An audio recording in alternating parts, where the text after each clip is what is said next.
وصحبه أجمعين. أما بعد فقد قال الله تعالى في القرآن العظيم وفي القرآن المجيد بعد أعوذ بالله من الشيطان الرجيم بفضل بسم الله الرحمن الرحيم. إن الله وملائكته يصلون على النبي يا أيها الذين آمنوا صلوا عليه وسلموا تسليما.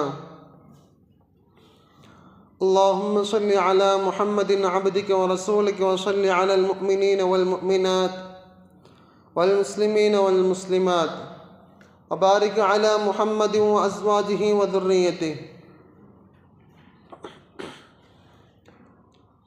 அளவற்ற அருளாளனும் நிகரற்ற அன்புடையவனுமாகிய அந்த அல்லாஹுக்கே எல்லா புகழும் உரித்தாக.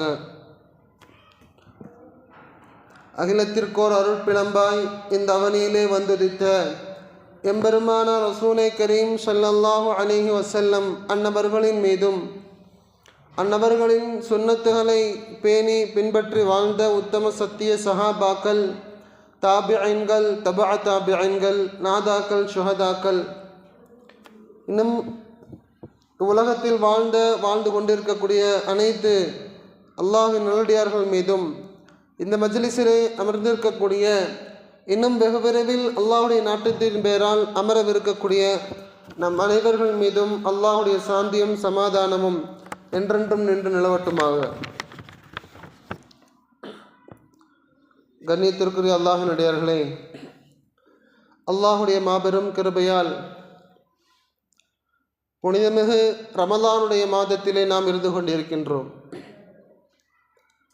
இந்த ரமலானின் ரஹ்மத்துடைய முதல் 10 கடந்து அடுத்து வரவிருக்கக்கூடிய மக்ஃபிரத், பாவ மன்னிப்பு தேடப்படுவதற்கான மிக தகுதி வாய்ந்த 2வது 10 எதிர்பார்த்து அமர்ந்து கொண்டிருக்கின்றோம். ஆக எப்படி நாம் ரஹ்மத்துடைய முதல் 10 அல்லாஹ்விடத்திலே அதிகமாக அல்லாஹ்வின் ரஹ்மத்தை நாம் தேடினோமோ, அதே போன்று அதைவிட கூடுதலாக அல்லாஹ்விடத்திலே நம் அவர்களின் பாவங்களையும் இனி வரக்கூடிய காலத்திலே பாவமில்லாத வாழ்க்கைக்கான ஒரு ஏற்பாட்டையும் அல்லாஹ்விடத்திலே கேட்க நாம் கடமைப்பட்டிருக்கின்றோம். உலகத்தில் தோன்றிய அனைத்து மனிதர்களுமே பாபிகள்தான். இல்லல் நபியூன் இல்லல் அம்பியா, நபிமார்களை தவிர. நபிமார்கள் மஅசூமீன்கள், அவர்கள் எந்த ஒரு பாவமும் செய்யாத பாவத்திற்கு அப்பாற்பட்ட மனிதர்கள் தான் நபிமார்கள். ஆக நபிமார்களை தவிர மற்ற எல்லா மனிதர்களும் ஏதாவது ஒரு வகையிலே பாவத்தில் சிக்கக்கூடிய மனிதர்களாகத்தான் இருக்கின்றோம். எனவேதான் கண்மன் நாயகம் ஸல்லல்லாஹு அலைஹி வஸல்லம் அவர்கள் ஒட்டுமொத்த மனித குலத்தை பற்றி சொல்லும் பொழுது இவ்வாறு சொன்னார்கள்: குல்லு பனி ஆதம ஹத்தாஊன், ஆதமுடைய மக்கள் எல்லோரும் பாவம் செய்யக்கூடியவர்கள்தான். வ கைருல் ஹத்தாஈன தவ்வாபூன், அப்படி பாவம் செய்பவர்களிலே சிறந்தவர்கள் யார் தெரியுமா? ஏதோ ஒரு நேரத்திலே தெரியாமல் தவறு செய்து விட்டோம், அதற்காக வேண்டி அல்லாஹ்விடத்திலே, யா அல்லாஹ், என்னுடைய நேரத்திலே, என்னுடைய வாழ்க்கையிலே, இந்த சந்தர்ப்பத்திலே, இந்த நேரத்திலே, இந்த இடத்திலே நான் இப்படிப்பட்ட ஒரு பாவத்தை செய்து விட்டேன், ஆனால் இனி வரக்கூடிய காலத்திலே அந்த பாவத்தை ஒருபோதும் செய்ய மாட்டேன் என்பதாக அல்லாஹ்விடத்திலே பாவ மன்னிப்பு தேடி அடுத்து வரக்கூடிய வாழ்க்கையை திருத்திக் கொள்பவன் தான் கைருல் ஹத்தாஈன தவ்வாபூன். அப்படி பாவம் செய்பவர்களிலே சிறந்தவர்கள் அல்லாஹ்விடத்திலே பாவ மன்னிப்பு தேடுபவர்கள் தான் என்பதாக கண்மன் நாயகம் ஸல்லல்லாஹு அலைஹி வஸல்லம் அவர்கள் சொல்லியிருக்கிறார்கள். கண்ணியத்திற்குரிய அல்லாஹ்வினர்களே, பாவம் என்பது நேரத்தை பொறுத்து, இடத்தை பொறுத்து, காலத்தை பொறுத்து அதனுடைய பாவத்தினுடைய வீரியம் அதிகமாகும். சர்வசாதாரண இடங்களிலே செய்யப்படக்கூடிய பாவத்திற்கும் அல்லாஹ்வை வணங்கக்கூடிய அல்லாஹுடைய இல்லத்திலே செய்யப்படக்கூடிய பாவத்திற்கும் வேறுபாடு இருக்கிறது. அதே போன்று மற்ற நாட்களிலே செய்யப்படக்கூடிய பாவத்திற்கும் ரமதான் போன்ற புனிதமான நாட்களிலே செய்யப்படக்கூடிய பாவத்திற்கும் மிகப்பெரிய ஒரு வேறுபாடுகள் இருக்கிறது. கண்மணி நாயகம் ஸல்லல்லாஹு அலைஹி வஸல்லம் அவரிடத்திலே சஹாபாக்கள் கேட்டார்கள், யா அல்லாஹ், ஒரு அடியான் அல்லாஹ்வை அழைத்தால் அல்லாஹ் அவனிடத்திலே எப்படி நடந்து கொள்வான் என்பதாக கேட்ட பொழுது நபி ஸல்லல்லாஹு அலைஹி வஸல்லம் அவர்கள் சொன்னார்கள், ஒரு அடியான் அல்லாஹ்வை அழைத்தால் அல்லாஹ் உடனே லப்பைக், சொல்லு யார் என்னுடைய அடியானே, என்னுடைய அடியானே சொல்லு, உன்னுடைய தேவையை நான் நிவர்த்தி செய்கிறேன் என்பதாக கேட்பான். அடுத்ததாக அந்த சஹாபி கேட்டார்கள், ஒரு முஜாஹித், ஒரு போராளி அல்லாஹ்வை அழைத்தால் அல்லாஹ் எப்படி பதிலளிப்பான்? மீண்டும் நபி அவர்கள் சொன்னார்கள், லப்பைக், அல்லாஹ் மீண்டும் சொல்லுவான், சொல்லுங்கள், நான் உங்களுடைய தேவைகளை நிவர்த்தி செய்கிறேன் என்பதாக சொல்லுவான்.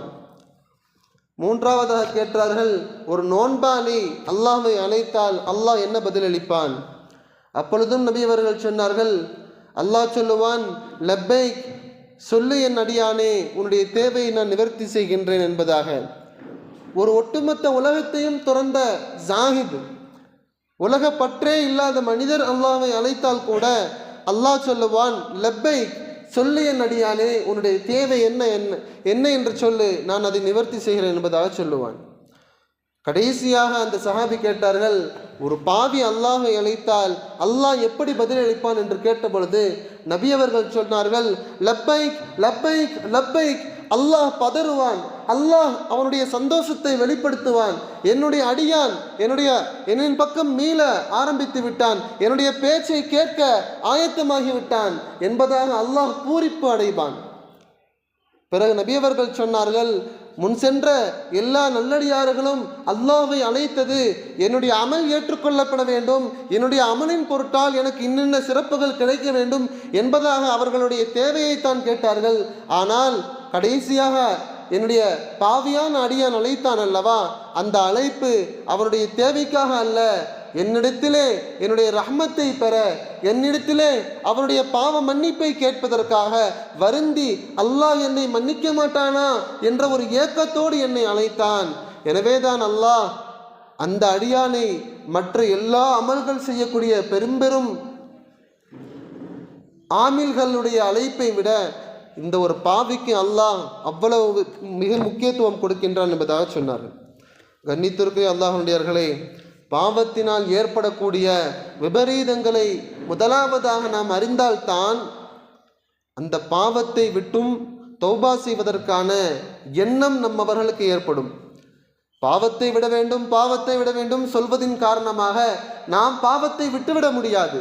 ஒரு பாவம் செய்கின்றோம், அந்த பாவத்தின் காரணமாக நமக்கும் சரி நம்முடைய சந்ததியினருக்கும் சரி எப்பேற்பட்ட துர்பாக்கியமான நிலைகள் ஏற்படும் என்பதை விளங்க வேண்டும். முதலில் நபி ஸல்லல்லாஹு அலைஹி வஸல்லம் அவர்கள் ஒரு பாவிக்கு ஏற்படக்கூடிய 10 துர்பாக்கிய நிலையை பற்றி சொன்னார்கள்.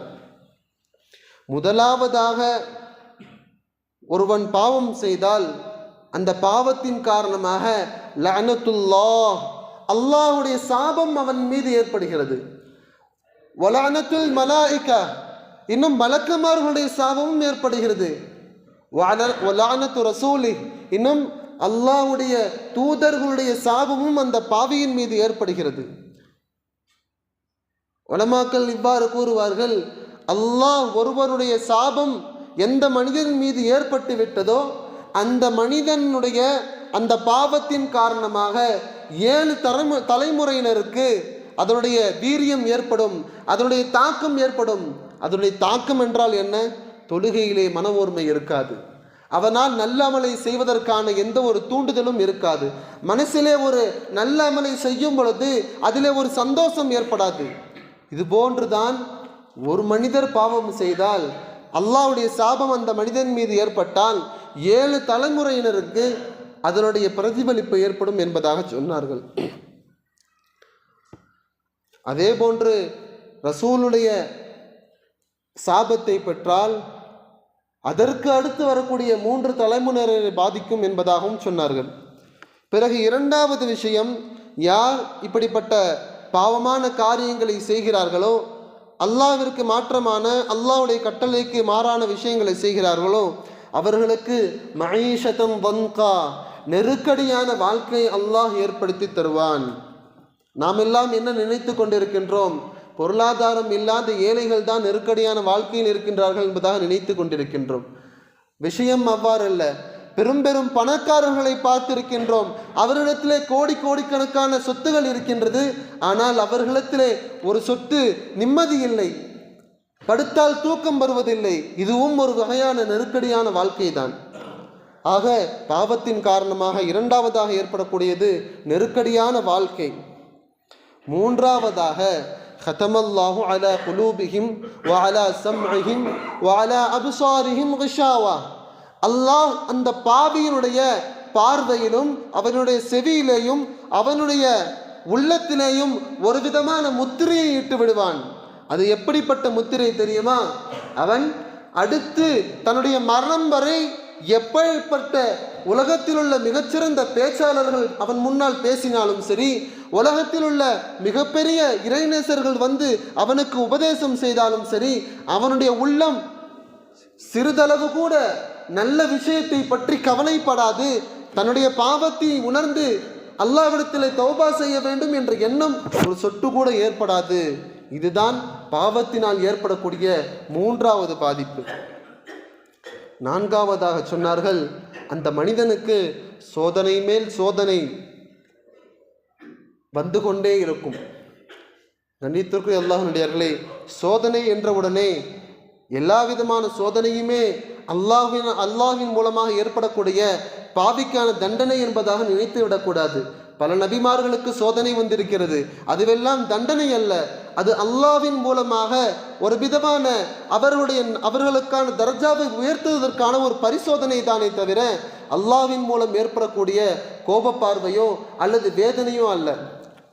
அதை எப்படி நாம் உணர்ந்து கொள்ள வேண்டும் என்றால், எந்த மனிதனுக்கு அல்லாஹ் தடுத்த பாவமான காரியத்தின் மூலமாக ஒரு சோதனை வருகிறதோ, விபச்சாரம் செய்து விட்டான், அந்த விபச்சாரம் பகிரங்கமாகிவிட்டது, ஒட்டுமொத்த ஊருமே அவனை தூற்றுகிறது, இப்படி வரக்கூடிய சோதனை இருக்கிறது அல்லவா, இது அல்லாஹ்வுடைய வேதனை. இதற்கு மாறாக ஒருவருக்கு அவனுடைய வியாபாரத்திலே திடீரென்று ஒரு நஷ்டம் ஏற்பட்டு விட்டது, அவனுடைய விவசாயத்திலே திடீரென்று ஒரு நஷ்டம் ஏற்பட்டு விட்டது, இதனாலும் ஏற்படக்கூடியது சோதனை தான். ஆனால் இது அல்லாஹ்வின் மூலமாக ஏற்படக்கூடிய வேதனை அல்ல. இது அல்லாஹ் அவருடைய பொறுமையை சோதிப்பதற்கான ஒரு சோதனை. இந்த சோதனையிலே அவர் வெற்றி பெற்றால் அல்லாஹ் அவர்களுக்கு பன்மடங்கு அவருடைய வாழ்க்கையிலே வெற்றியையும் பன்மடங்கு அவருடைய தரஜாவை உயர்த்தியும் கொடுப்பான். இதை நாம் விளங்கிக் கொள்ள வேண்டும். ஐந்தாவதாக, நல்லோர்களுடைய துஆக்கள் அந்த மனிதருக்கு கிடைக்கவே கிடைக்காது. என்னதான் நல்லோர்கள் அவருக்காக துஆ செய்தாலும் அந்த துஆவை அவருடைய பெயரிலே, அந்த பாவியின் பெயரிலே அல்லாஹ் ஒருபோதும் ஏற்றுக்கொள்ள மாட்டான். ஆறாவதாக, அப்படி பாவம் செய்யக்கூடிய மனிதனுக்கு வெட்கம் என்ற ஹயா என்ற தன்மை அவனுடைய உள்ளத்திலிருந்தே எடுத்துவிடப்படும். பிறகு அவன் சர்வசாதாரணமாக தன்னுடைய பாவத்தை பாவம் என்று கூட நினைக்காமல் தன்னுடைய பாவத்திற்கு காரணம் தேட ஆரம்பித்து விடுவான். இப்படிப்பட்ட நிலைமை ஏற்பட்டுவிடும். ஏழாவதாக, அப்படியே அவன் ஒரு கால் திருந்த வேண்டும் என்று நினைத்து பலவிதமான கல்விகளும் மார்க்க அறிவையும் பெற்றிருந்தால் கூட அந்த கல்விகள் அவனுக்கு எந்த ஒரு பயனும் அளிக்காது. எட்டாவதாக, மலக்குமார்களுடைய துஆ அவனுக்கு ஒருபோதும் கிடைக்காது. ஒன்பதாவதாக, அல்லாஹ்வுடைய கண்ணியம் அவனுடைய உள்ளத்தை விட்டும் போய்விடும். இன்று நாம் எத்தனையோ மனிதர்களை பார்க்கின்றோம். அவர்களுடைய வாழ்க்கையிலே ஏற்பட்டிருக்கக்கூடிய கஷ்டத்தின் காரணமாக அல்லாஹ்வை தூற்றக்கூடியவர்களாக, அல்லாஹ் என்னுடைய வாழ்க்கையுடைய நிலைமை இப்படி ஆக்கிவிட்டானே என்பதாக அல்லாஹ்வுடைய கண்ணியம் தெரியாமல் இருந்து கொண்டிருக்கின்றோம். அல்லாஹ் பாதுகாக்க வேண்டும். பத்தாவதாக, மிகவும் ஆபத்தான ஒரு விஷயம், அவனுடைய அந்த மனிதனுடைய அந்த பாவியுடைய மௌத்துடைய நேரத்திலே அவனுக்கு கலிமா நசீபாகாது என்பதாக கண்மநாயகம் ஸல்லல்லாஹு அலைஹி வஸல்லம் அவர்கள் இந்த 10 விஷயங்களை தெரிவித்திருக்கிறார்கள்.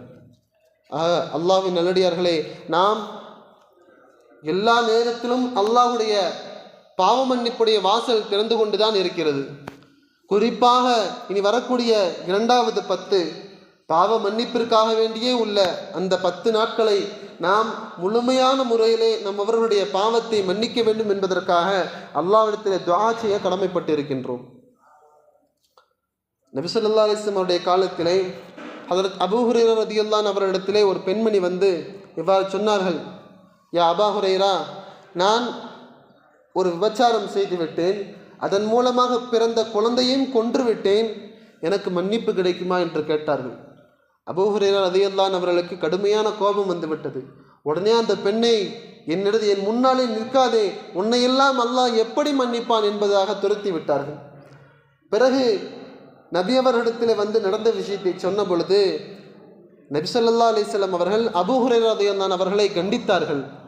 அபூ ஹுரைரா, நீ அந்த பெண்ணை நாசமாக்கி விட்டாயே, அழித்து விட்டாயே, அல்லாஹ்விற்கு இணை வைப்பதை தவிர மற்ற எல்லா பாவங்களையும் மன்னிக்கிறான் அல்லவா, அது உமக்கு தெரியாதா என்பதாக சொன்னவுடனே அபூ ஹுரைரா ரலியல்லாஹு அன்ஹு அவர்கள் ஊர் முழுக்க அந்த பெண்ணை தேடி தேடி அலைந்தார்கள். பார்க்கக்கூடிய மக்கள் எல்லாம் அபூ ஹுரைராவுக்கு ஏதோ பைத்தியம் பிடித்து விட்டது போல் என்று எண்ணும் அளவிற்கு அந்த பெண் எங்கே என்பதாக தேடி தேடி அலைந்து ஒரு வழியாக அந்த பெண்ணிடத்திலே இந்த விஷயத்தை சொன்னவுடனே அந்த பெண், என்னுடைய சொத்துக்களை எல்லாம் அல்லாஹ்வுடைய பாதையிலே நான் சதக்கா செய்கிறேன் என்பதாக சொல்லிவிட்டு உடனே மூர்ச்சையாகி கீழே விழுந்து அல்லாஹ்விடத்திலே சென்று விடுகிறார்கள். இன்னா லில்லாஹி வ இன்னா இலைஹி ராஜிஊன். இதுதான் உண்மையான தௌபாவினுடைய நிகழ்வு. இதுதான் ஒரு உண்மையான தௌபாவினுடைய உதாரணம். அதே போன்று சாலபா பின் அப்துர் ரஹ்மான் என்ற ஒரு சஹாபி இருந்தார்கள். அவர்களை நபி ஸல்லல்லாஹு அலைஹி வஸல்லம் அவர்கள் ஒரு வேலைக்காக அனுப்பினார்கள். வேலைக்காக செல்லும் பொழுது ஒரு பெண்ணை நிர்வாணமாக பார்த்து விடுகிறார்கள். அந்த குற்ற உணர்ச்சி அவர்களை மிகப்பெரிய ஒரு வருத்தத்தில் ஆளாக்கி விடுகிறது. உடனே அவர்கள் தன்னுடைய மனதுக்குள்ளே நினைத்து விடுகிறார்கள், இப்படிப்பட்ட பாவத்தை செய்துவிட்ட நான் எப்படி இந்த கண்ணால் நபி அவர்களை பார்ப்பேன்? இந்நேரம் நபி அவர்களுக்கு இந்த செய்தி ஜிப்ரீல் அலைஹிஸ்ஸலாம் மூலமாக தெரிந்திருக்கும் அல்லவா என்பதாக வருத்தத்தோடு ஊரை விட்டு ஒதுக்குப்புறமாக ஒரு மலையிலே ஏறி அமர்ந்து விடுகிறார்கள். நபி அவர்கள் வெகு நாட்கள் கழித்து சாலபாவை எங்கே என்பதாக சஹாபாக்களிடத்திலே தேடச் சொல்கிறார்கள். பிறகு ஒரு மக்களிடத்தில் விசாரிக்கும் பொழுது சொல்கிறார்கள், ஒரு மனிதர் மலையிலிருந்து தினமும் இரவு நேரம் கீழே இறங்குவார், தன்னுடைய தலையிலே மண்ணை போட்டுக்கொண்டு நான் நாசமாகி விட்டேனே என்பதாக புலம்பிக் கொண்டு மீண்டும் மலைக்கே சென்று விடுவார் என்பதாக சொன்ன பொழுது சாலபாவை அந்த மலையிலேயே பிடித்து நபி அவர்களிடத்திலே கொண்டு போய் சேர்க்கிறார்கள். நபி அவர்கள் சாலபா ரலியல்லாஹு அன்ஹு அவர்களை பார்த்தவுடனே சொன்னார்கள், சாலபா, நீ கவலைப்பட தேவையில்லை. எப்பொழுது நீ அந்த பாவத்திற்காக முதலாக வருந்த ஆரம்பித்தாயோ அப்பொழுதே அல்லாஹ் உன்னுடைய பாவத்தை மன்னித்து விட்டான். அதற்கு பிறகு நீ எவ்வளவு வருந்தினாயோ அவ்வளவு வருத்தமும் உனக்கு நன்மையாக மாறியது, அவ்வளவு வருத்தமும் உன்னுடைய அந்தஸ்தை உயர்த்தக்கூடியதாக மாறியது என்பதாக நபி அவர்கள் அந்த சாலபா ரலியல்லாஹு அன்ஹு அவர்களுக்கு ஆறுதல் கூறினார்கள். கண்ணியத்திற்குரிய அல்லாஹ்வுடையவர்களே, ஆக அல்லாஹு தஆலா கஃபூராக இருக்கின்றான், மன்னிக்கக்கூடியவனாக இருக்கின்றான், கஃபாராக இருக்கின்றான், மென்மேலும் மன்னித்து கொண்டே இருப்பான். ஆனால் நம்முடைய மௌத்திற்கு முன்பாக முழுமையான தௌபா செய்த மனிதராக மாற நாம் தான் கடமைப்பட்டிருக்கின்றோம். அல்லாஹு தஆலா அப்படி முழுமையான முறையிலே தௌபா செய்து அவனிடத்திலே மீளக்கூடிய மக்களாக நம் அனைவர்களையும் ஆக்கி தந்தருள் பெறுவானாக. மௌத்துடைய நேரத்திலே லா இலாஹ இல்லல்லாஹ் முஹம்மது ரசூலுல்லாஹ் என்ற திருக்கலிமாவை முடிந்தவாறு மரணிக்கக்கூடிய பாக்கியத்தை அல்லாஹ் நம் அவர்களுக்கு தந்தருள் பெறுவானாக. வாஹிர் தஅவானா அல்ஹம்துலில்லாஹி ரப்பில் ஆலமீன். சுன்னத்துல் காதவங்க